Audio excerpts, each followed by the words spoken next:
hindisahan wasaaraddu waxay soo gudbisay bartamihii May 2019. hawsha laga qabtayna waxay isugu jirtay wax ka bedel iyo kaabis lagu sameeyay sharciga xisbiyada siyaasadda ee lambar 19 soona baxay 27 Juun 2016. sharciga magaciisa kooban waa sharciga xisbiyada siyaasadda dalka, wuxuuna ka kooban yahay 21 qodob.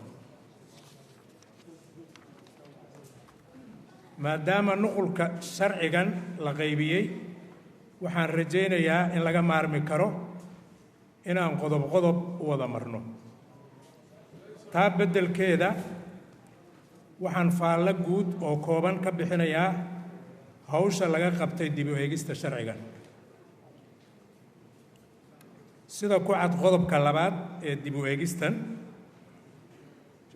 u eegistan sharciga waxaa lagu dhaqayaa xisbiyada siyaasadda dalka, wuxuuna qeexayaa arrimo ay ka mid yihiin diiwaangelintooda, maamulkooda iyo maalgelintooda.